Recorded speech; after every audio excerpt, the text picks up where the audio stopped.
place d'un débat républicain, mais aussi d'une expression libre. Un rendez-vous que vous allez désormais suivre chaque dimanche sur les antennes de Canal, avec une sorte de rétrospective sur ce qu'a été l'actualité durant la semaine.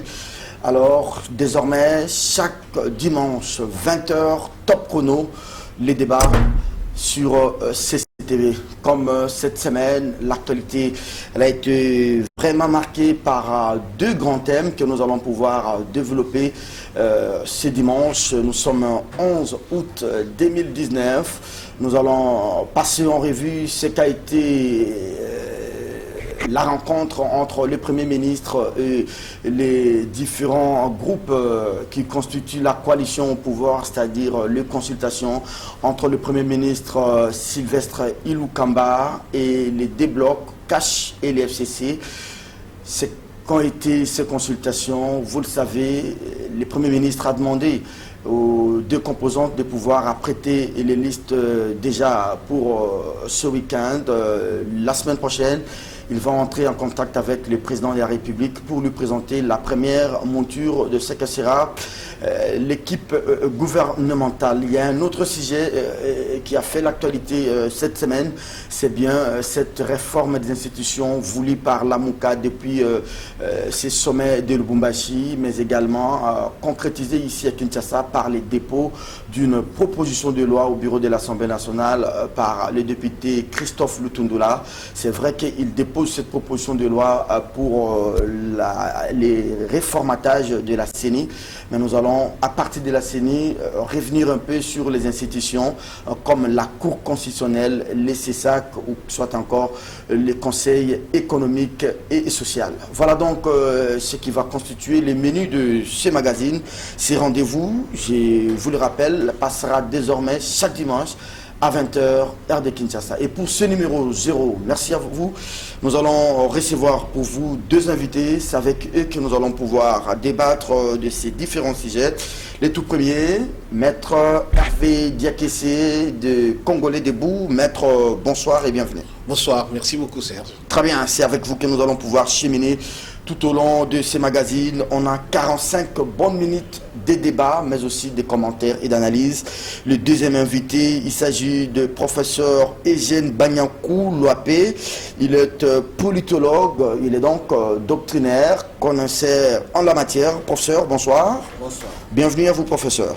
Justement, vous êtes professeur enseignant des universités, mais également vous enseignez à l'université de Kinshasa. Ce n'est pas le sujet du jour, mais puisque vous êtes membre de la PICUN, j'aimerais quand même que nous puissions commencer par là. J'apprends qu'il y a une grève déclarée, ça fait déjà près de 72 heures à la PICUN et dans toutes les universités où vous, en tant que professeur de l'université de Kinshasa, vous prestez, vous demandez la révalorisation de la fonction enseignante, vous demandez également le paiement de ce que vous appelez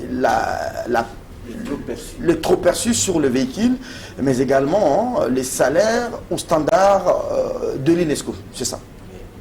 Qu'est-ce que cela veut dire? En ce qui concerne les standards, je pense que c'est lié aux conditions. Les conditions de travail, les conditions de recrutement, mais aussi les conditions de l'environnement socio-économique, je dirais même politique. Si je prends les standards de l'UNESCO, si vous prenez aujourd'hui, après 5 ans d'enseignement, nos étudiants ne sont pas capables de rendre soit ce qu'on leur a appris correctement, soit ce qu'eux-mêmes sont censés apprendre. Et c'est un drame, par exemple, pour moi, qui ne donne cours qu'aux dernières années, de trouver qu'en dernière année, c'est-à-dire après 5 ans, les étudiants ne sont pas capables de rendre ce qu'on leur a appris ou ce fidèlement. Et c'est vraiment un drame, c'est qu'on doit se questionner si vraiment cet enseignement rend utile les gens que la société forme pendant 5 ans. Et les deux, comme vous le disiez, ou je le disais, les conditions de travail, ce n'est pas normal que les professeurs qui sont censés reproduire non seulement les connaissances, les transmettre mais aussi produire eux-mêmes des connaissances, soit dans des conditions qui ne sont pas du tout acceptables sur les standards internationaux. Et je crois que sans soutenir nécessairement l'allure d'une grève, mais je pense qu'il appartient, c'est de l'initiative des gouvernements de se poser la question si c'est ça l'institution que nous voulons, qui est la production de la connaissance et de la transmission de la connaissance. Avant de prendre la question sur ce que vous appelez le trop perçu de veiller sur le véhicule de professeur, mais j'aimerais quand même que nous puissions revenir sur les deux grands premiers points. Vous parlez des conditions de vie de l'enseignant, du professeur, mais il faut voir aussi tout ce qu'il y a comme les budgets nationaux. Vous n'avez peut-être pas les soucis d'une sorte de solidarité nationale. Quand vous regardez un militaire, comment il est payé, vous regardez un policier, un fonctionnaire de l'État, bref, ça c'est de un. Et de deux, quand vous abordez la question, par exemple, qui touche au standard de l'UNESCO, mais est-ce que les 2000 $ que l'État congolais vous paye déjà ne sont-ils pas suffisants? Non. Je ne pense pas qu'on puisse évaluer la question en termes de dollars. La révalorisation de la fonction enseignante, ce n'est pas seulement dans les paiements, comme je l'ai dit. C'est tous les conditionnements d'un enseignant. Vous traversez ici en face, au Congo, vous allez au Rwanda, qui moi-même j'ai enseigné, moi je suis parmi les premiers enseignants de l'université de Kigali, mais en moins de 20 ans, on se retrouve dans un décalage tel que le professeur d'université du Rwanda, il n'est peut-être pas encore au standard international, mais il y approche. Donc moi je pense que ce n'est pas un problème de paiement, c'est un problème d'équipement. Il faut voir nos bibliothèques, un problème comment on organise les travaux, comment on organise. Les enseignants ne sont même pas capables de suivre, par exemple, lorsque les étudiants vont en stage. Et tout ça là, ça fait un bloc. Des auditoires qui sont bondés? Oui, non seulement bondés, mais malpropres. Et ça, je crois que l'avenir de demain ne peut pas se faire sans qu'il y ait un cumul de connaissances, un cumul des équipements de cette connaissance et surtout une prise en considération des enseignants. On peut parler du trop perçu? Oui, je voudrais bien qu'on parle de trop perçu, mais je pense que là, notre démarche est mauvaise. Ce qu'on aurait bien demandé, c'est d'arrêter ceux qui ont organisé les trop perçus. Ne faites pas l'autoflagellation. Hein? Mais oui, moi je pense que c'est trop perçu. Ça s'est fait avec notre propre complicité, puisque qui ont accompagné ces trop perçus? C'est notre syndicat. Voilà. Et maintenant là, qui ont été les détourneurs de ces trop perçus? Ils sont connus, ils sont encore vivants, il n'y a personne qui est mort. Bon, au lieu d'aller demander à l'État de payer, mais il faut qu'on demande celui qui a procédé à ce trop percé. Enfin, c'est ça aussi l'impunité. Ça a été pris de professeurs par les trésors. Et ces gens, ils sont encore là. Je pense qu'il y a une commission paritaire, hein? Non, gouvernement représenté. J'appelle au président de la République, au lieu que l'État paye, que ces gens qui ont trop perçu, qui ont des immeubles ici à Kinshasa, qu'on commence au moins par eux. Donc on ne peut pas continuer à dire, voilà, il y a trop perçu, mais ils sont ici à Kinshasa, ceux qui ont trop perçu. Merci beaucoup, professeur. Et je vais donner la parole à Maître Hervé Diakessé. Mais prof, je ne m'en voudrais si je ne vous pose pas la question sur ce que vous revendiquez. Parmi les points, vous dites qu'il faudrait désormais que le membre du comité de gestion soit, selon vous, élu par leur père. C'est-à-dire quoi? Nous avons, depuis, c'est prévu. C'est légal, hein? C'est réglementaire. C'est légal que le recteur des universités ou des établissements d'enseignement supérieur soient élus par les pairs. Il y a évidemment là-dedans, il peut y avoir tout ce qu'on peut avoir comme conditionnement peut-être régionaliste ou géopolitique. Mais il faut craindre aussi ces tribalismes. Oui, mais on dit qu'il y a un bloc de professeurs du Grand Kassai, un bloc de professeurs du Grand Bandundu, mais peut-être les autres qui viennent de l'Équateur à peine, qui viennent de l'ex-province orientale à peine. C'est ça, c'est qu'il faille craindre. Ça peut arriver, mais Serge, je peux vous dire que moi je suis enseignant depuis 35 ans. Reproduire une élite qui est malheureusement, qui n'est plus. mais reproduire une lutte dans des équilibres où moi, quand je corrige d'abord la feuille sans voir la tête. Ça, il faut quand même nous donner cet honneur d'avoir accompli ça. Est-ce que parmi nous, le plus méritant, il ne peut pas accéder à la fonction? Puisqu'à l'université, le problème de l'université ou de l'enseignement supérieur aujourd'hui, c'est qu'on nous a imposé, un premier ministre impose un recteur qui n'est pas dans les critères. C'est ça le problème. On donne des titres à des professeurs qui n'ont pas défendu correctement leur thèse. C'est ça le fond du problème. Et ça, on est même aujourd'hui, les enseignants qui sont nommés par le ministère. En passant par des moyens politiques, alors, ils sont plus redevables à ces gens-là qu'à l'université. Voilà. Merci beaucoup, professeur. Maître Hervé? Oui, merci beaucoup. Vous commencez par les derniers points abordés par le prof. Absolument, parce que si vous nous qualifiez pour venir pour ce genre d'émission, c'est que quelque part nous sommes passés dans la moule de l'université, nous sommes passés entre les mains des professeurs. Donc la question de l'enseignement nous préoccupe. Il s'agit et de notre passé, de notre présent et de notre futur.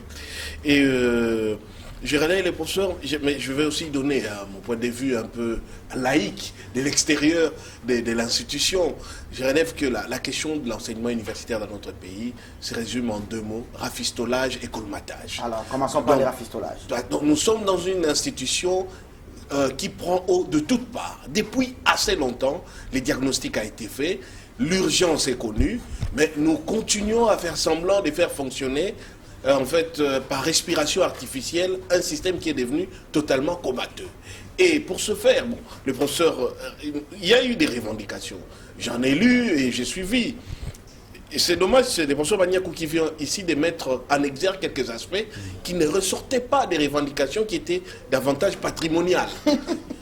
Qui sont légitimes pour autant. Mais alors, ici, on se rend bien compte qu'on met en exergue des questions de la finalité de l'université. C'est un lieu de production du savoir, c'est un lieu de formation. Est-ce que vous êtes fier que parmi les 100 premières universités du monde, les 20 premières en Afrique, qu'il n'y ait aucune université congolaise? Mais surtout la question, pourquoi ça n'étonne plus personne? Et si ça n'étonne plus que personne, normal. Et comment nous continuons à y envoyer nos enfants? Mais ça devrait plutôt commencer par étonner les enseignants qui sont les Banyakou et les autres. Non, c'est ça le problème. C'est que nous avons considéré que l'université, ce n'est que leur propre affaire. Eux, ils ont leur diplôme, vous ne leur enlèverez plus. Ils ont leurs intelligences, ils ont leur production et ils peuvent aller ailleurs. Mais nous avons besoin que nos enfants étudient, soient formés, que nos frères et sœurs, et surtout que notre élite proviennent de quelque part. C'est que Luc Gillon a fait en quittant la Belgique pour créer l'Ovanium. Avons-nous d'autres Luc Gillon qui peuvent le continuer? Est-ce qu'on peut perpétuer, est-ce qu'on peut remplacer aujourd'hui un Eugène Baniakou par quelqu'un d'autre et dans quel délai? Ce sont des questions graves parce que ça détermine notre avenir. C'est l'université, c'est la production de l'intelligence du savoir. C'est la réflexion, c'est la prospective et c'est l'anticipation. Donc c'est l'avenir. Ce n'est pas une affaire limitée aujourd'hui à une sorte d'accumulation. Nous produisons quoi? Nous produisons, en fait, l'université est devenue une production des diplômés. Elle ressemble maintenant à une régie des gens financière. qui partent acheter des parchemins ou acquérir des parchemins. Ils ne produisent plus de l'intelligence, du savoir, de la pratique pour résoudre des problèmes de société, pour en identifier d'autres et pour être en mesure d'anticiper ce à quoi nous sommes confrontés.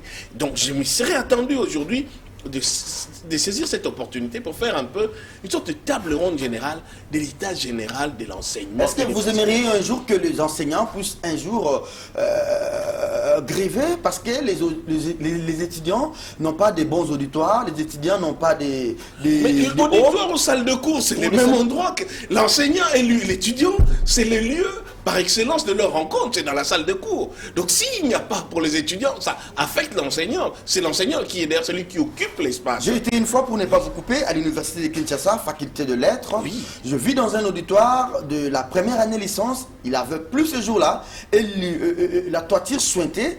Les profs n'ont pas voulu donner cours parce qu'il y avait les eaux de pluie. Mais évidemment, parce que si ton malade, ce sera déjà un problème pour le soigner.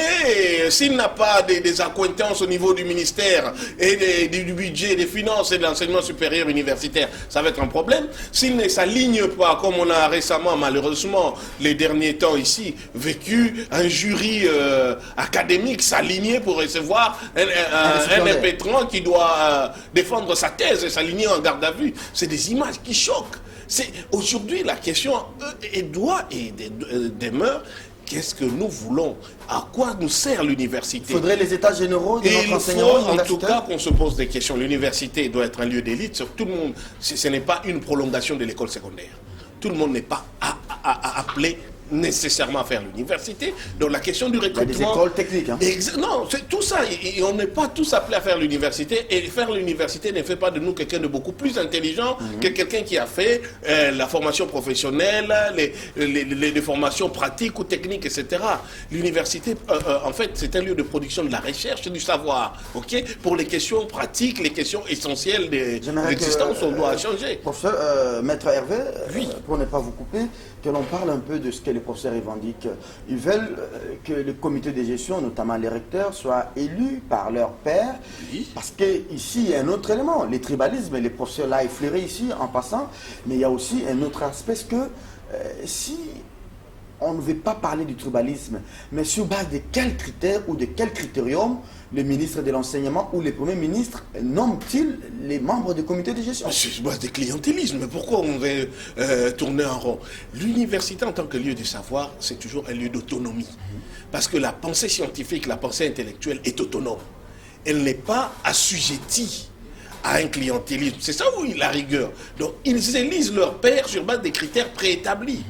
Déjà à l'avance, soit l'ancienneté, soit la production scientifique, soit l'aura autour de soi. Mais on ne peut pas non plus s'élever. La question tribale est entrée dans l'université. Mais attention, elle ne date pas d'aujourd'hui. Hein. Déjà, il y avait les blocs Est-Ouest dans les temps. On a essayé quelque peu de contourner ces questions. Mais le problème, c'est les va-et-vient des universitaires dans les mondes politiques pour revenir à l'université et leur inféodation qui pose problème. Mais moi, je suis parfaitement d'accord. Les recteurs doivent être élus. Il faut que qu'on puisse pourvoir aux fonctions professorales, ordinales, décanales, etc., conformément aux normes. L'université, c'est un lieu du savoir. La politique doit le moins possible s'y infiltrer. Elle peut venir recruter, elle peut venir chercher de la crème, mais dans le processus de fonctionnement, le processus de la pensée scientifique, on doit laisser l'université s'autogérer. Ça, c'est mon point de vue. L'émission s'intitule Le Rendez-vous. Alors, Maître Hervé, je pense qu'il faudrait que les professeurs aient leur mal en patience et prendre le rendez-vous avec les prochains gouvernements. Je crains fort, je ne voudrais pas jouer les Cassandres, mais le coup de ces monstres de la Pukine n'est que la partie émergée de l'iceberg. J'ai craint fort. L'UPN a emboîté les pas. Et bientôt, ça pourrait être les enseignants de l'éducation primaire et secondaire en perspective de la prochaine rentrée. Le Front social, qui avait failli surgir quelque temps après l'élection de Félix Tshisekedi, c'était plus ou moins atténué parce qu'il y avait eu quelques promesses, etc. Mais aujourd'hui que le gouvernement est en train de venir, donc la recherche des interlocuteurs s'est présente, mais nous risquons d'aller vers une confrontation sociale assez inquiétante. Vous parlez de confrontation sociale tout à l'heure. Moi, je vis pour la première fois les médecins, pas pour la première fois, les magistrats dans le riz de Kinshasa, les médecins également qui ont été gazés sur le boulevard du 30 juin. Maintenant, ce sont les professeurs de l'enseignement universitaire. J'ai très fort que demain, à la rentrée, au mois de septembre, que ce soit les enseignants du primaire, nous ne les souhaitons pas, mais c'est vraiment des défis auxquels le prochain gouvernement est appelé à répondre. Hein. Oui, ça, moi je crois que le vrai pouvoir, c'est-à-dire l'exécutif ou les chefs de l'exécutif, s'est fait prendre par une sous-estimation de la situation. C'est comme si les autres ont prévu qu'en le bloquant pendant 7 mois, on entamerait le mois de septembre, qui est le mois chaud, comme vient de me dire le maître, et le mois d'octobre, qui est de la rentrée, et le mois qui suit, c'est-à-dire novembre, décembre, c'est des préparations festives.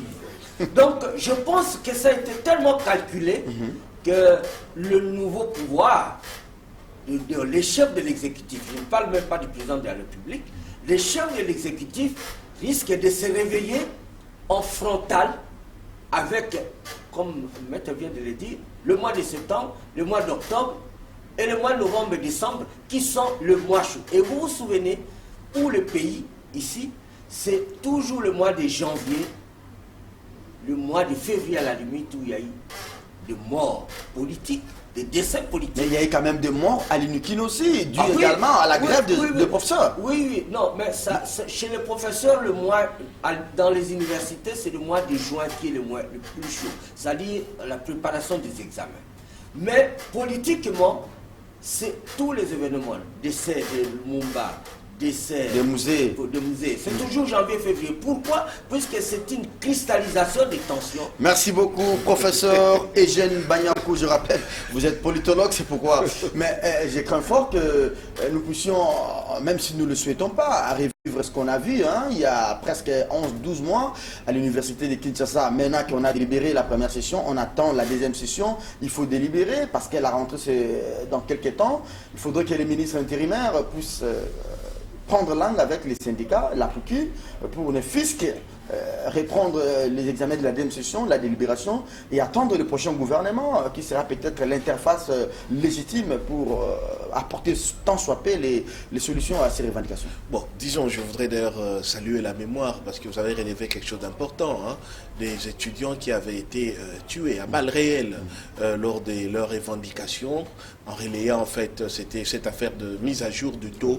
Ce sont des professeurs qui ont poussé les étudiants à la mort. Non, en fait, les étudiants devraient payer par rapport à un taux précis, et lorsqu'on a réajusté ces taux par rapport à la réalité du marché, les étudiants se sont retrouvés grugés des promesses que le gouvernement avait fait que les paiements se feraient en fonction d'un certain taux et pas obligatoirement en dollars.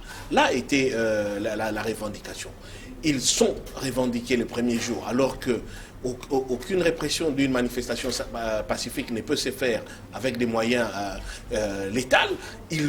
Dans un site universitaire. Dans un site universitaire, les étudiants ont été abattus à balles réelles. Lâchement. Et non seulement une fois, à 2 reprises. Merci et beaucoup, maître. ces actes finiront un jour par être jugés et sanctionnés par ceux qui en étaient les responsables dans toute la chaîne de commandement. Ceci dit, en définitive, nous nous retrouvons, et c'est dommage, quoi. L'histoire se répète. On dit la première fois comme une comédie, mais la deuxième fois comme une tragédie. Ce n'est pas la première fois que les professeurs des universités et les corps enseignants dans ces pays revendiquent des questions de fonctionnement dans un minimum de décence. Et nous sommes toujours dans les rafistolages et le colmatage. Merci beaucoup. On essaie plus ou moins, et puis on attend, et à la prochaine crise, on espère encore qu'on pourra refaire les mêmes choses en espérant obtenir des résultats différents. Et c'est dommage. Maître Hervé Diakessé, c'était pas en fait le premier thème de ce magazine, mais puisque le professeur est avec nous sur ce plateau, on a bien voulu aborder cette question de la grève à l'université de Kinshasa. J'aimerais quand même faire une mise au point parce que avant ces magazines, nous aimerions, on a tenté d'appeler le professeur Bokolo, qui est le professeur de la PUCUN. Il n'a pas voulu répondre à nos questions. Je ne sais pas s'il avait reçu trop de pression de la part des politiques. Il n'a pas voulu s'exprimer. Il nous a tout simplement renvoyé au communiqué de la PUCUN. Madame, Monsieur, vous regardez votre mission, le rendez-vous. Cet espace, je disais, un autre concept lancé par CCTV. Désormais, vous allez suivre ces magazines chaque dimanche, 20h juste. C'est une revue d'actualité de la semaine. On parlait de la grève des enseignants tout à l'heure, membre de la PUCUN, l'association des professeurs de l'université de Kinshasa. Nous allons aborder le deuxième thème, l'avant-dernier, les consultations. Vous avez suivi avec nous ce qu'a été les consultations du Premier ministre tout au long de la semaine qui vient de s'achever. Ilou Kamba, nommé par ordonnance présidentielle un certain 20 mai 2019. Alors, il totalise 2 mois et demi. Il n'a toujours pas son équipe gouvernementale. Il a reçu les 2 grandes formations, les CACH et les FCC, après l'accord brandi sur les antennes de la RTNC. Vous avez 65 membres du gouvernement, vice-premier ministre, ministre d'État, ministre et comme vice-ministre. Et la clé de répartition est donc complète. Aujourd'hui, nous cheminons, cher maître, vers l'ère du premier gouvernement Fathi. En tout cas, mieux vaut tard que jamais, mais c'est avec beaucoup d'appréhension, parce que les attentes sont énormes. Les attentes sont d'abord liées à ce que ces gouvernements devraient refléter l'esprit d'alternance et pas une sorte de reproduction par personne interposée, Une sorte de rumeur des mêmes tares, des mêmes systèmes de prédation, des mêmes systèmes d'impunité et des pillages. Parce qu'il faut bien qu'on se mette d'accord là-dessus. La patience du peuple est sérieusement éprouvée. Nous sommes on vient de le décrire en illustrant l'affaire de la grève des enseignants, mais nous sommes, pour eux au moins qui ont un travail, nous sommes dans un climat de morosité sociale énorme. Nous avons affaire à une population précarisée, paupérisée, qui n'a aucun cycle d'espoir et pour lesquels, en règle générale, la question de pouvoir espérer un lendemain meilleur a toujours été phagocytée par les querelles politiques et politiciennes. Et donc, tout s'est cristallisé sur le fait qu'on ne va plus refaire les erreurs du système Kabila, les erreurs, les fautes ou les crimes, notamment caractérisés par un système politique de prédation, d'appropriation privative et patrimoniale des ressources de l'État. Une sorte d'oligarchie, hein. C'est tout ce qu'il y a là. Et maintenant, la question est, allons-nous revoir, les mêmes individus qui incarnent déjà cette gabégie et ces systèmes ONI. 2, à défaut, en les remplaçant, allons-nous avoir les gens qui ont les gabarits, la capacité managériale, politique et l'engagement nécessaire, la crédibilité sociale et aussi les assises politiques pour faire face à des attentes qui sont énormes et pour lesquelles, croyez-moi, il sera de plus en plus difficile de faire avaler la pilule au peuple en se disant « agrafez-vous la ceinture » pendant qu'on voit comment les politiques boulimiques se dégrafent eux-mêmes leur propre ceinture. Donc ça va devenir assez inquiétant. Et 3, moi en tant que défenseur des droits de l'homme et combattant pour la lutte contre l'impunité, revoir les têtes des individus ou des personnalités impliqués dans des questions de répression contre les acteurs politiques, sociaux et des droits de l'homme. Qui ont milité pour la tenue justement des élections. Et voilà, la tenue des élections, mais surtout de l'alternance. Des personnes citées. Je respecte la présomption d'innocence, mais il y a un minimum de décence lorsqu'on veut exercer des fonctions politiques. Les usages veulent que lorsqu'on est impliqué, cité dans des rapports internationaux, notamment soit dans la répression ou bien dans des détournements de fonds pour lesquels on n'a pas encore connu une issue judiciaire, ou bien lorsqu'on est impliqué dans des questions de graves violations de droits de l'homme, des tortures, des traitements cruels, inhumains, dégradants, des détentions illégales, des détentions arbitraires. Toutes ces personnes sont suffisamment marquées pour être mis à l'écart. Mais justement, le Premier ministre a donné le ton. Je ne sais pas si vous avez lu. J'ai lu 10 critères, il dit, pour ceux-là qui ont été condamnés fermement au pays comme à l'étranger, voilà. Ils n'ont pas le droit de citer dans son équipe. C'est une formulation très ambiguë parce que vous n'avez aucune personne qui a été condamnée fermement. C'est ça le problème. Cherchez dans le FCC par exemple, vous me dites telle personne a déjà une condamnation ferme, implique une condamnation judiciaire devenue sans recours. Or, il y a des personnes qui font l'objet de plaintes, des personnes qui font l'objet des sanctions politiques qui ne sont pas judiciaires, liées à des actes de violation de droits de l'homme. Et d'entrave au processus électoral. Exactement, mais qui ne sont pas des condamnations judiciaires. Et donc, la formulation de cette phrase, c'est un peu la blague reste en fonction jusqu'à ce que... Maître, je vous arrête, j'ai tendance à vous appeler professeur parce que vous êtes en face d'un professeur. Mais que ferait-on de ceux-là, je n'aime pas citer le nom d'individus, qui ont été condamnés par le fait qu'ils avaient réclamé la tenue des élections et d'alternance démocratique? Justement, vous me rappelez la citation de David Thoreau, qui était un penseur américain qui a Je prends l'exemple de Carbone Béni. Exact. Il ne peut pas être ministre parce qu'il avait revendiqué le respect de la Constitution, la tenue des élections dans les délais. David Thoreau disait, en influençant les combats pour les droits civiques, dans un pays où la malhonnêteté, la gabégie et l'atteinte aux droits de l'homme est la norme pour avancer dans la société, la place des citoyens honnêtes est en prison. Donc, cette inversion des choses est telle que vous prenez Franck Diongo, vous prenez Carbone Béni. Alors même que vous avez des gens comme Nanga impliqués aujourd'hui par un rapport international dans des marchés publics. Senghezi notamment dans un marché public sur pour l'acquisition des machines à voter. Et vous estimez, d'après les clauses présentées là, Nanga ou qui que ce soit d'autre, cités dans ces cadres-là, est plus éligible à être au gouvernement qu'un Carbone Béni ou un Fat Diongo. On marche sur la tête, c'est des aberrations. Alors, quelle est la responsabilité du président de la République? Vous prenez votre stylo, vous notez la question. Et face à cette réalité, quelle est la responsabilité du président de la République? Il va laisser faire. Lui-même, il sait qu'il y a certains des combattants de l'IDPS, son parti, qui ont été emprisonnés et condamnés. Passez-moi un peu, ces pléonasmes peut-être vicieux, condamnés à des condamnations fermes pour avoir revendiqué les élections. Exactement. Les élections pour lesquelles Félix est aujourd'hui président. Oui.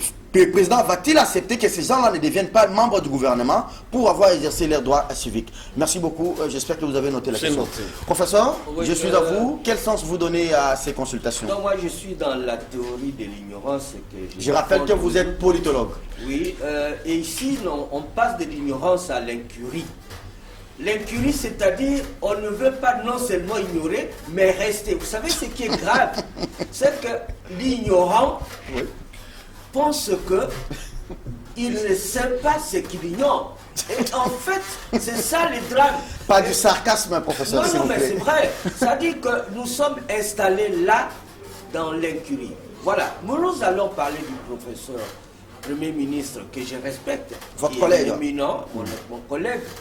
Mais au lieu de commencer par les critères, mais il devrait commencer par se dire, est-ce qu'il est en face des FCC qui n'a pas de validité juridique? Est-ce qu'il est en face des CACH qui n'a pas de validité juridique? Est-ce qu'il est en face de la MOCA qui n'a pas de validité juridique? Puisque qu'est-ce que cela veut dire? Ça, ce sont des questions de fond. Mais oui, mais des questions de fond que je voudrais bien qu'au niveau même des intellectuels qu'on se les pose. Est-ce que vous pensez qu'il s'agit ici d'un étouffement, d'un refus d'alternance? Ah oui, c'est ça que cela veut dire. C'est-à-dire l'article 4 de la loi sur le parti dit ceci, il dit les partis politiques constitués conformément à la présente loi, ici la suivante, sont dotés de la personnalité juridique. Ils ont droit à ainsi de suite. Et que l'article 5 dit, parmi les éléments qui commanditent la formation, la création ici, il dit il y a la préservation, la consolidation de l'unité nationale, la préservation de la souveraineté, la préservation de la sécurité, le respect de l'alternance politique. Est-ce que vous comprenez ce que cela veut dire? Moi, je voudrais à un moment m'arrêter. Les FCC, les CACH, les LAMOCA, puisque vous en parlez, moi, ça devient quand même un peu agacement. Il y a un coordonnateur de FCC qui est professeur d'université.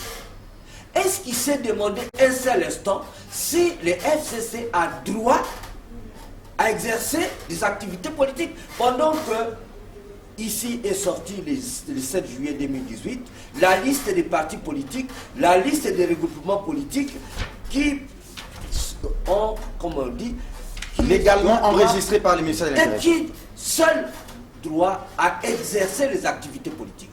Est-ce que vous comprenez dans quelle situation nous nous trouvons? Là, vous nous ramenez vraiment dans votre dada de chaque jour. Hein? Non, non, ce n'est pas un dada, mais c'est fondamental. Puisque le Premier ministre, je suis heureux, et ça c'est une ressaisie énorme, qui s'est réveillé pour dire, non seulement il ne peut pas s'enfermer dans la FCC, qui est un panier à crabe, il ne peut pas se réveiller dans la MOCA, qui est en tiraillement, il ne peut pas réveiller en tâche, où on ne sait pas exactement quel est l'avenir, et vous vous retrouvez devant trois. En fait, la vérité, c'est qu'ils ignorent, ils refusent le droit aux partis politiques, les FCC. Bon, permettez-moi le coordonnateur, permettez-moi de le dire. Est-ce que vous pensez que peut être le chef de la coordination d'un regroupement politique, celui qui n'a peut-être que 2 députés ou pas seul député? Ça, c'est le problème fondamental. Je voudrais qu'avant que vous commenciez cette émission, oui, ou que nous terminions cette émission, que vous vous posiez cette question. Est-ce que le Premier ministre a droit à consulter des regroupements politiques qui ne peuvent pas exercer, à moins qu'il soit lui-même complice de cette illégalité? Mais lui-même, étant du PPRD, fait partie de ces regroupements politiques. Non, il est parti de... Mais il est dans les regroupements politiques qui sont reconnus par la loi. Je m'excuse beaucoup, le FCC n'est pas reconnu par la loi. Sachez-le, si vous ne le savez pas. La MOCA n'est pas reconnu par la loi. Le cash, c'est une irrégularité. Et je me dis toujours que le président de la République s'est toujours gardé de s'afficher comme autorité morale, comme on dit. Le cash. Non, puisque ça, c'est encore comme de professeur d'université. Moi, j'étais 2 fois ministre. Je n'ai jamais appelé Mobutu maréchal ou président fondateur. Je l'appelais président de la République. Je n'ai jamais appelé Kabila. J'étais dans son gouvernement musée ou camarade, comme on l'a dit. Mais il m'a toujours respecté. Le président, l'actuel, l'ancien, je ne l'ai jamais appelé ni Raïs, ni autorité morale. Ni Chinarambo. Non, mais c'est ridicule puisque qui crée cette autorité morale? Vous l'appelez non plus Ayatollah? Non. Ok. Non, moi-même on m'appelle université Ayatollah, mais c'est une négligence.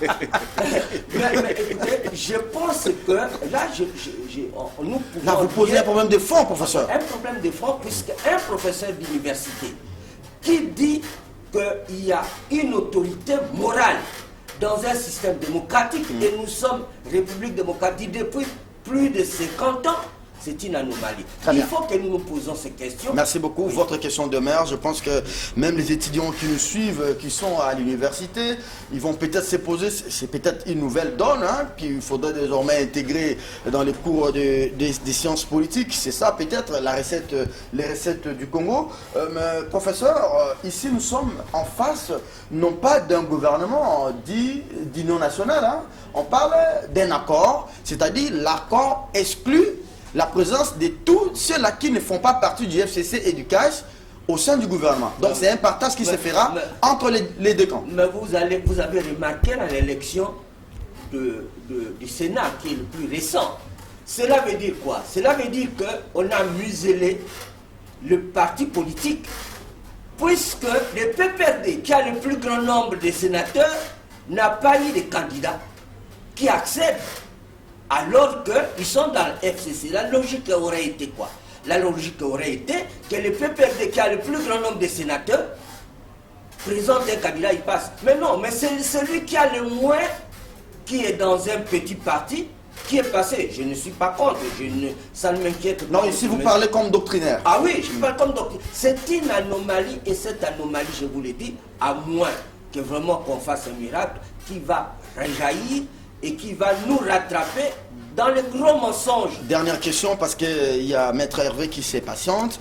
Tout à l'heure là, j'ai parlé avec un taximan qui m'a pris à Kitambo pour venir présenter cette émission.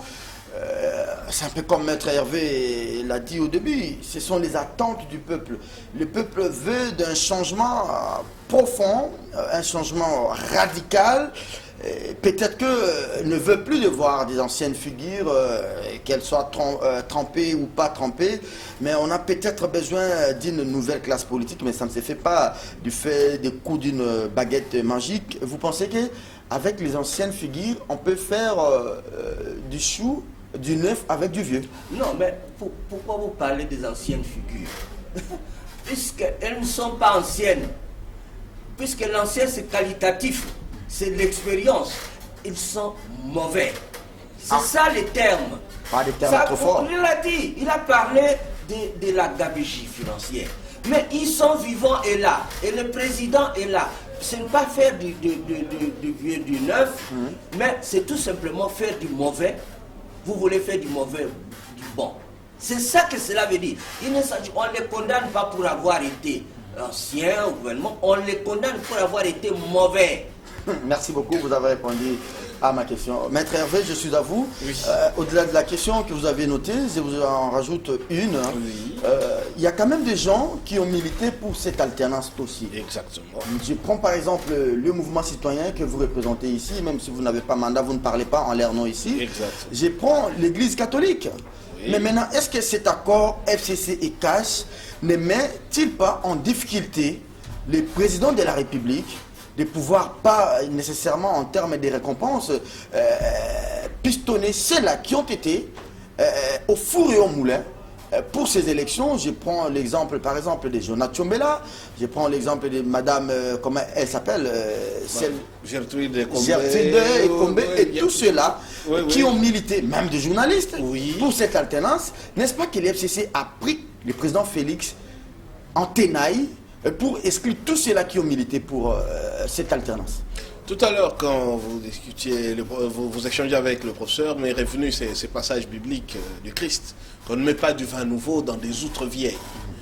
Alors, pour revenir précisément à la marge de manœuvre du président Félix, je crois que le gouvernement va être un élément important pour refléter exactement ce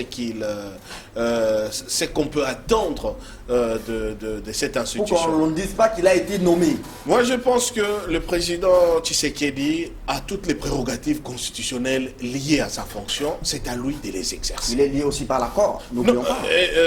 J'ai cru vous l'avoir dit une fois. Nous devons faire la part des choses entre l'action politicienne et l'action institutionnelle. L'action politicienne, c'est tout cet ensemble de stratégies, des mécanismes que nous utilisons pour être éligibles à l'exercice du pouvoir. Mais l'action institutionnelle régit l'accès à l'institution. Le professeur vous l'a dit, que lorsqu'il entre dans un gouvernement, il est ministre et il s'adresse à un chef d'État. C'est plus l'affaire d'autorité morale, c'est plus l'affaire des raïs. C'est le président de la République et nous traitons des questions gouvernementales. De la même manière, indépendamment de nos rapports privés en dehors de ces plateaux, lorsque je suis sur ces plateaux, nous sommes régis et par votre déontologie journalistique et moi par l'apport. Vous avez bien précisé par exemple que quand je prends la parole ici, je ne suis pas là comme mandaté par les autres mouvements citoyens parce qu'il y a des règles et des normes. Et le public qui nous suit sait désormais à quoi s'en tenir par rapport à cela. C'est les méli-mélo qui s'est installé, cette culture un peu du terme, excusez-moi les caractères triviaux du terme, du dialélo, de l'alignement et de l'abdication des personnalités. C'est folklore, c'est ça qui nous amène dans les mélanges des genres avec des titres grandiloquents au contenu creux. Nous devons un peu rester sereins et faire la part des choses. Alors, est-ce que la marge de manœuvre du président... Le président démarche des manœuvres constitutionnelles. Des gens qui ont combattu pour lui, pour qu'il y ait alternance, mais qui, dans un contexte bien dit, ont été condamnés à des peines d'emprisonnement fermes, oui, ne seront peut-être pas autour de lui. Pourquoi? Il n'a même pas besoin de prendre des Bruno Tshibala est jusqu'aujourd'hui, sur le plan judiciaire, est en liberté provisoire. Pourtant, il vient de sortir, il a été Premier ministre. En tout cas, à moins qu'on me dise il n'a pas été condamné. Non, il est en liberté provisoire. Il a fait l'objet d'une détention. Nous l'avions vu. Sur base d'un acte privatif de liberté émanant du parquet général, aujourd'hui près la Cour de cassation. Ça, c'est un fait. Et pourtant, en dépit de cela, il a exercé les fonctions de Premier ministre. Personne ne nous a dit à quel moment, est-ce qu'il y a eu un classement sans suite, est-ce qu'on a clôturé la procédure, est-ce que la procédure est-elle encore pendante. Mais M. Tshibala était notre Premier ministre, il a quitté Makala et il est entré directement à la primature. 2-3 aides. Donc, ceci dit, Nelson Mandela a fait l'objet d'une condamnation pénale à mort et après, comme mieux peut-être en détention à vie, à Robben Island, pour fait de terrorisme d'après les régimes sud-africains. Pourquoi? Parce que nous savons tous que l'instrumentalisation de la justice procédait de la stratégie du régime passé pour assurer la répression et aider au maintien au pouvoir de Joseph Kabila le plus longtemps possible pour le changement de la Constitution. Donc tous ceux qui, à un moment donné, se sont levés, se sont ligués pour faire face à cela, ben, ils ont été sanctionnés. Félix Tshisekedi, à 2 reprises, lui-même a vu sa résidence encerclée, il n'a pas pu sortir pour participer à des marches. On l'a vu au Katanga, où il a été malmené par une autorité de la police. Il a invectivé à plusieurs reprises ces autorités de la police qui l'empêchaient de circuler. On voit des vidéos où il est lui-même en train de dire aux policiers, mais c'est pour vous que nous sommes en train de nous battre. Donc il est conscient, lui, en tant que président de la République et en tant que Félix Tshisekedi, qu'il est porteur d'une histoire, d'un espoir qu'il ne peut pas trahir. L'histoire, en tant que Félix Tshisekedi, d'un combat pour la démocratie, d'un combat intransigeant pour les valeurs des démocraties, des libertés d'un peuple. C'est le prix qu'il a payé. Louis-Félix l'a payé d'autant plus qu'il a connu la relégation et l'exil du fait de l'engagement politique de son père pour la démocratie. En tant que président de la République, c'est encore beaucoup plus important. Parce qu'il n'est pas que le président de l'UDPS, qu'il a d'ailleurs cessé d'être. Il est le président de la République démocratique du Congo, de tous les Congolais. Sa mission... Pas du FCC et CAS. Surtout pas. FCC et CAS sont des faits privés. Nous parlons d'une institution. Mais maintenant, que fait-il face à cette réalité, face à l'accord, face aux attentes du peuple qui ne veulent plus voir ces gens? La seule chose qui nous lie tous, peuple congolais, vis-à-vis de Félix-Antoine Tshisekedi, c'est qu'il est une institution, président de la République, dont les prérogatives sont dans la Constitution. Merci beaucoup, maître. Dernière question, professeur, parce que nous allons prendre les réformes institutionnelles. Est-ce que le président de la République, ça c'est ce que j'ai comme l'impression, hein, vous avez le numéro WhatsApp qui est affiché pour nous faire parvenir vos messages. Jenny, j'attends les messages de téléspectateurs pour la réponse des invités. Ce n'est pas que le président, je tourne vers vous, cher professeur, a peut-être peur de son intégrité physique aujourd'hui. On vient peut-être le faire chanter pour dire si vous osez, nous avons l'armée, nous avons les renseignements et on va vous tuer. Est-ce que c'est pas à cause de ça qu'il s'est dit ben, j'ai fait d'abord avec eux? Non, moi je pense qu'il y a quand même des vérités qu'il faut faire sortir ici. Le président de la République actuel a été élu comme tel. Et donc, il faudrait qu'il nous donne les signaux qu'il a été élu. Attends, j'en viens. Oui. Il y a ni la CENI, ni le président sortant n'ont favorisé que le président de la République soit élu. Qu'il nous donne les signaux. Non, attends.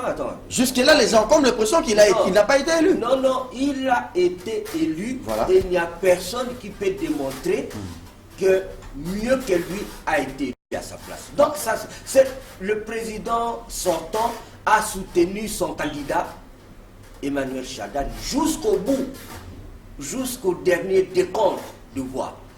Nanga a voulu que ça ne soit pas Tshisekedi qui passe. Donc, alors, il ne faut pas penser, donner l'impression que le président a peur, puisque sinon on va dévoiler. Non, il n'y a pas peur du dévoilement, je parle du père de son intégrité physique. Est-ce qu'aujourd'hui, ces gens du FCC peuvent menacer l'intégrité physique du chef de l'État? Qui d'entre Félix et Kabila, qui protège qui aujourd'hui sur le plan physique? C'est le président Félix qui protège le président Kabila. Est-ce que le FCC comprend ça? Attends, je vais. Pourquoi? Puisque, regardez ici, j'ai en présence la lettre du président Kabila. Le président sortant. Le président sortant, le 3 mars. Le président sortant... Le 3 mars de quelle année? 2004. Ok. Cette lettre, c'est le président qui a dit ceci. Il dit... Donc, il faisait une requête à la CPI.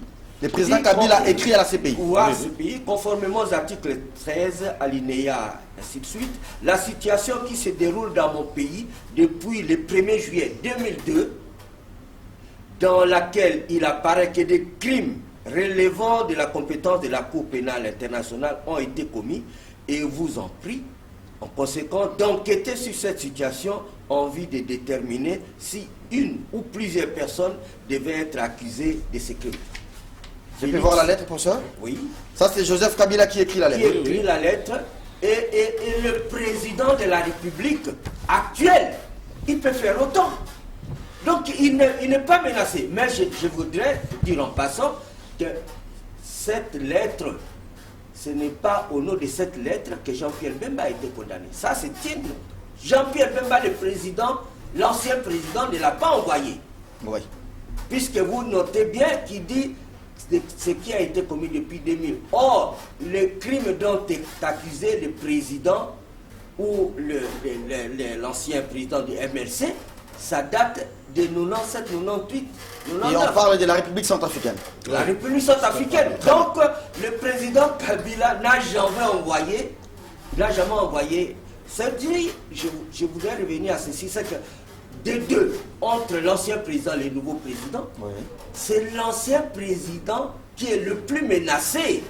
Puisque le nouveau président peut prendre sa plume et écrire. Comme Joseph Kabila l'avait fait. Le président Kabila l'avait fait. Donc, je pense qu'ici, la crainte même physique, écoutez, qui est d'entre nous le plus menacé? Est-ce que le président de la République, est-ce que vous et moi? Est-ce que le président de la République, Félix, sait que le peuple est derrière lui, la société civile est derrière lui, et qu'il ne peut pas avoir peur de ne pas respecter un accord entre l'FCC et le CAS? Mais est-ce que vous, en tant que politologue, vous pouvez aujourd'hui encourager le fait que le président de la République viole cet accord? Est-ce que politiquement c'est bon? Vous êtes un enseignant. Il ne viole pas l'accord, mais l'accord est illégal. Merci beaucoup, professeur Eugène Banyakou. Pourquoi vous êtes toujours tranchant, vous êtes toujours direct? Mais oui, puisque la Constitution, nous sommes tenus par cette Constitution, par les lois. On ne peut pas quitter les lois pour faire plaisir à des individus. Madame, messieurs, c'est frère le professeur Eugène Banyakou. On va aller à la fin de cette émission, le dernier thème de l'émission. C'était là les analyses du professeur Eugène Banyakou, professeur d'université, et il enseigne également ici à l'université de Kinshasa, mais aussi en face de lui, vous avez maître Hervé Diakessé, maître avocat, mais membre du mouvement citoyen. Il a été au four et au moulin pendant les revendications pour la tenue des élections et pour l'alternance démocratique dans notre pays. Et justement, on va parler des élections. On a passé 2-3 cycles électoraux. Prof Banyakou, vous avez terminé le deuxième thème. On va prendre les derniers sujets avec vous. Et monsieur Hervé va pouvoir clôturer l'émission. Il y a Lamouka qui a tenu la conférence du présidium à Lubumbashi. Lamouka qui a pris une série de recommandations pour demander aux institutions d'être réformées ou réformatées. On parle de la Cour constitutionnelle, on parle de la CENI. Parlons justement de la CENI. J'ai suivi avant-hier le député Lutundula à Penapel à Pala a déposé une proposition de loi modifiant la loi électorale, et il a quand même introduit plus de 14 nouvelles innovations. Est-ce que vous pensez que les problèmes de la CENI aujourd'hui, c'est en termes de loi ou c'est en termes de l'environnement politique dans lequel le Congo évolue? Et vous pensez que 3 cycles électoraux après, il faut une retouche? Oui, je ne veux pas que ça vienne de la MOCA, puisque la MOCA n'a pas droit d'exercer des activités politiques. Je parle alors de la proposition de Lutundula comme député national. Oui, et je voudrais que Lutundula ne se fasse pas prévaloir comme membre d'un juriste rigoureux comme lui. Non, il parle comme député. Voilà. Non. Donc ce n'est pas la MOCA qui n'existe pas politique, juridiquement. Alors, je voudrais que vous preniez en compte le fait que la CENI, c'est une institution qui a été créée pour frauder. Oh. Ah oui, au départ c'est ça. Puisque si vous prenez que ce soit le premier président de la CENI, comment? Le premier président de la CENI, dès qu'il a été désigné, la formation, c'est-à-dire les confessions religieuses, l'ont contesté. Ils ont dit que ce n'est pas l'homme qu'il faut à cette place. Mais on l'a maintenu justement pourquoi? Puisqu'on voulait frauder. Contre vents et marées. Voilà. Et de deuxième, Ngoïmoulou, c'est la même chose. On les conteste, ne parlons même pas de Nanga. Alors, il y a un problème fondamental où si on voudrait créer une commission électorale indépendante, on doit commencer par son indépendance.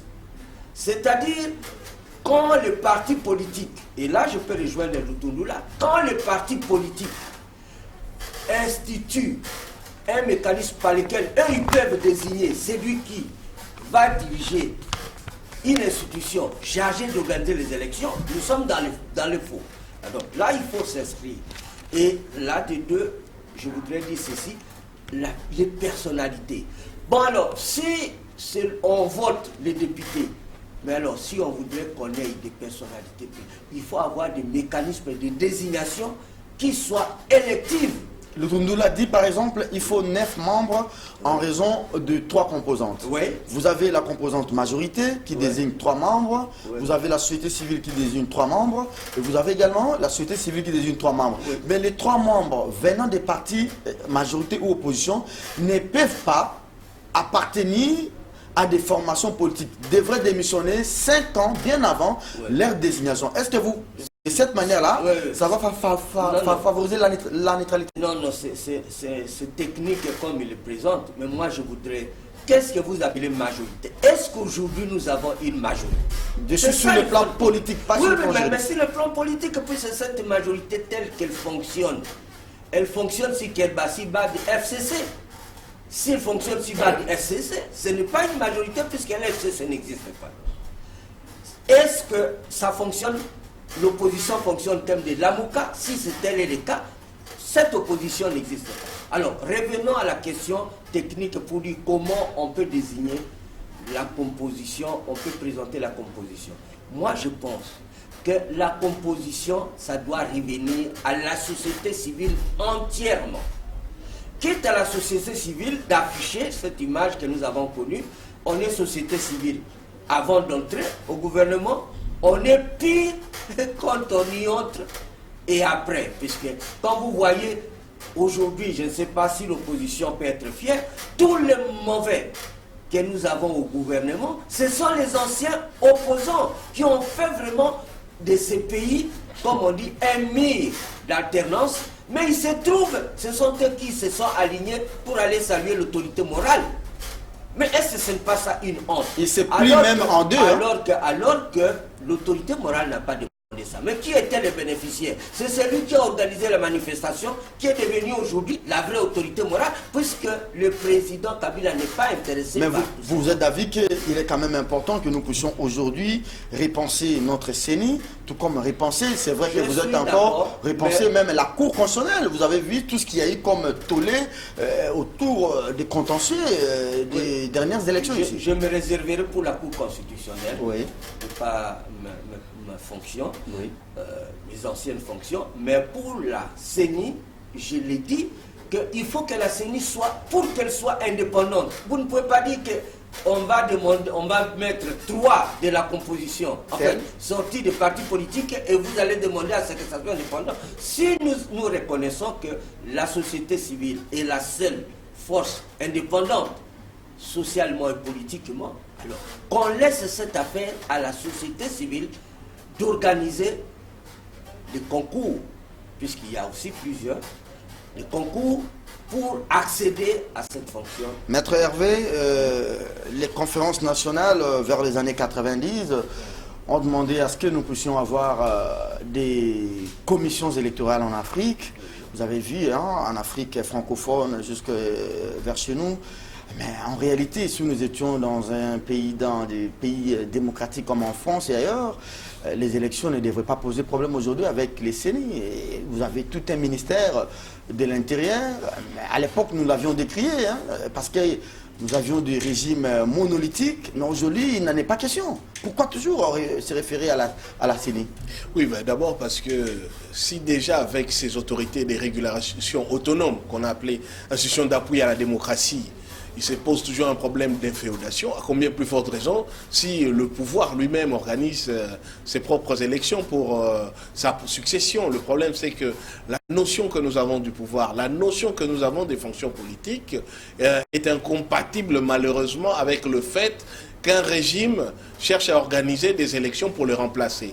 Tout pouvoir à qui vous demandez d'organiser les élections pour procéder à son remplacement se comporte comme un individu à qui vous demandez de contribuer pour l'organisation de ses propres funérailles. Donc ça devient très compliqué. On a vu la résistance du régime Kabila d'aller au-delà de 2016.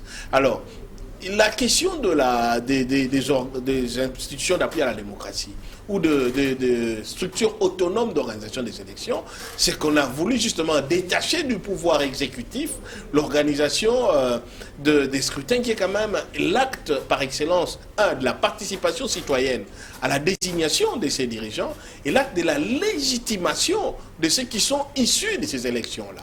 Et le problème ne réside pas tant dans la question d'organiser les élections que dans la question de donner les résultats réels, les résultats attendus et les résultats, donc la transparence du processus et l'opposabilité. Alors justement, Maître Hervé, les résultats, la transparence, la vérité des urnes, est-ce que c'est un problème de texte ou c'est un problème d'hommes ou c'est un problème d'environnement dans lequel on peut prendre Hervé Diakessé, indépendant, le même président de la CENI, mais vous avez un environnement électoral, un environnement politique où l'on vous dit, vous avez vu les élections de 2006, ça en est suivi mort d'homme, 2011 mort d'homme, et 2018 mort d'homme, et vous avez un président qui a la gâchette sur vous, c'est peut-être le contexte et l'environnement politique. Bon, mais en même temps, les hommes créent le contexte. Les hommes créent l'environnement, il n'est d'institution que c'est que valent les hommes qui les animent. Donc l'environnement est créé par les hommes subissent l'environnement. Donc il n'y a aucune fatalité, mais il y a une question justement que nous nous posons tous. Qu'est-ce que nous voulons réellement? Est-ce que nous voulons continuer dans un cycle de tricherie, contestation avec les conséquences graves que nous avons? Ou bien nous pouvons, maintenant, et d'ailleurs je crois que la proposition Lutundula vise, mais il y a certaines choses qui peuvent être atténuées, mais vise quand même, si j'ai mis en exergue 5 points, le premier, et qui pour moi tendent en réalité à résoudre ce qu'on a compris dans les derniers avatars de la CENI. Par exemple, lorsqu'il dit que le président, j'atténue déjà par rapport au professeur là, moi je ne pense pas que tout doit être société civile, parce que même la société civile en elle-même, le concept société civile se discute. Hein, c'est quoi? C'est l'ensemble d'activités qui ne sont ni politiques, ni gouvernementales. C'est quoi la société civile? Ce sont les églises, ce sont les ONG. C'est un terme un peu au contenu flou, difficile à déterminer, et surtout, qui incarne la société civile? Qui a la légitimité d'engager la société civile? On en vient au point soulevé par Lutundula, pour terminer. Donc déjà que le président lui-même de la CENI, la désignation d'abord paritaire m'intéresse très bien, qui est les composantes gouvernement, les composantes société civile et les composantes opposition. Moi, je trouve ça, une composition paritaire, c'est mieux que cette désignation proportionnelle au prorata du poids politique dont on disposait, qui est influencé. La suppression de la plénière, je suis très intéressé parce qu'il a dit que les 2 exercices électoraux ont démontré que cette plénière ne sert strictement à rien. Il faut mettre en place une structure. On dit, vous restez avec le bureau. Le bureau a une administration, peut-être des cabinets, etc. Mais l'assemblée plénière de la CENI n'a servi à rien. Elle n'était pas un lieu de débat et des validations des résultats. Le président se permettait même d'antidater des requêtes à la Cour. L'assemblée plénière de la CENI n'a servi à rien, malheureusement. Donc, du coup, effectivement, pourquoi entretenir... Ça a servi les individus, peut-être. Voilà, mais ça n'a pas servi la finalité, c'était le contrepoids. L'assemblée plénière, c'est comme la plénière de l'Assemblée nationale. C'est elle qui est l'organe suprême des délibérations. Alors si les décisions sont prises, mais en réalité influencées par le bureau, à quoi nous sert de continuer à désigner des personnes là-bas? Donc c'est vraiment aussi... La Cour constitutionnelle, pour terminer, maître. La Cour constitutionnelle, comme la CENI, mérite des réformes. Vous n'avez pas les droits des réserves, hein? Vous n'avez pas non, moi je n'ai pas un devoir des réserves au même titre que le professeur qui avait exercé des fonctions des juges là-dessus. Quand nous parlons de la Cour constitutionnelle, ce n'est pas que nous sommes en train de stigmatiser tel ou tel juge. Hein. Je l'avais même dit dernièrement, cette Cour constitutionnelle, dans des questions autres qu'électorales, elle a pris des positions intéressantes. Elle a vraiment régulé la jurisprudence et le fonctionnement de ces pays sur les questions d'exception d'inconstitutionnalité. Mais lorsqu'il s'est agi de statuer et sur le mandat de Joseph Kabila et sur les contentieux électoraux, là, la politique s'est engouffrée, mais d'une manière éhontée, et les réflexes antérieurs d'absence d'indépendance ont ressurgi. La Cour constitutionnelle doit être absolument réformée. Elle doit être réformée d'abord parce que la question de contestation de ces résultats se pose.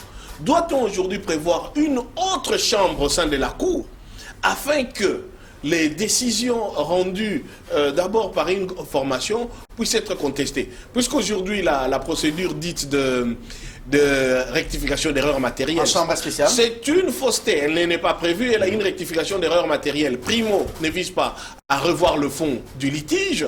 Secundo, une rectification d'erreurs matérielles s'est faite devant la même chambre exactement composée. Ça ne fait pas devant une autre chambre. Et de trois, une rectification... Je vois les professeurs en train de bouger la tête. Hein. Oui. Attention, Donc, professeur, vous êtes encore dans le devoir des réserves. Même en bougeant la tête, attention, c'est comme si vous donnez votre quitus à ce qu'il est en train de dire. Mais si... Je le veux bien, sans être là. Rendez-vous dans 2 ans et demi, hein, Non, professeur. mais s'il y a la rectification des règles matérielles, c'est que si je rends une décision, Merci, au lieu de oui. dire Serge Kabongo, j'ai dit Sergei Kabonga.